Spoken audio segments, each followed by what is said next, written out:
शेतकऱ्याला संकटातून बाहेर काढण्यासाठी 20 जून 1960 रोजी सहकार महर्षींनी शंकरनगर या ठिकाणी सहकारी साखर कारखान्याची स्थापना केली।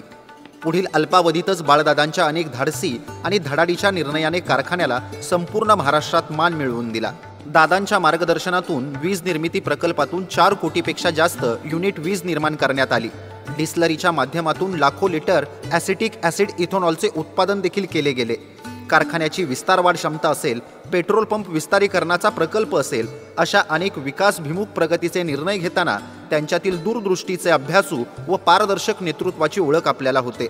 शेतकऱ्यांचा ऊस परिसंवाद असेल, मोफत पाणी वाटपासारखा प्रकल्प असेल, असे प्रकल्प त्यांनी हातामध्ये घेतले। तसेच दुष्काळी परिस्थितीत पाण्याची टंचाई असताना 2 लाख लिटर आरोचे पाणी वाटप केले। सांगली पूरग्रस्तांना जीवन उपयोगी वस्तूंची मदत केली। कोरोना काळामध्ये सर्वसामान्य गरजू जनतेला मदतीचा हात दिला। बाळदादांच्या मार्गदर्शनाखाली कारखान्यास राष्ट्रीय पातळीवर प्रथम क्रमांकाचा पुरस्कार, वसंतदादा इन्स्टिट्यूट मांजरी बुद्रुक पुणे यांचा पुरस्कार मिळालेले आहेत। तसेच international gold star millennium award, global award अशा अनेक पुरस्कारांनी बाळदादांना सन्मानित केले आहे।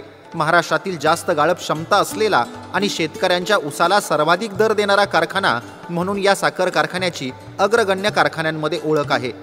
बाळदादांच्या बहुआयामी व्यक्तिमत्वाच्या विचारातून आणि कारखान्याच्या माध्यमातून सन 2011-12 साली यशवंतनगर या ठिकाणी इंजिनिअरिंग कॉलेजची स्थापना केली गेली। यामध्ये civil, computer, electrical, mechanical, electronic and telecommunication, artificial intelligence and data science इत्यादी विद्याशाखा अविरतपणे सुरू आहेत। शेतकऱ्यांची हजारो मुले मुली याच महाविद्यालयांमध्ये शिक्षण घेताना दिसतात। उत्तीर्ण विद्यार्थ्यांना महाविद्यालयामार्फत अनेक नामांकित कंपन्यांमध्ये नोकरीची संधी देखील उपलब्ध करून दिली जाते। ही यशाची यशोगाथा पुढील अनेक वर्ष अविश्रांतपणे सुरूच राहावी, हेच प्रतिभावंतांचे प्रतीक असणारे आदरणीय बाळदादांचे ध्येय। असा सहकार वाढीस लावणाऱ्या आदरणीय बाळदादांच्या अतुलनीय कार्यास आमचा मानाचा मुजरा।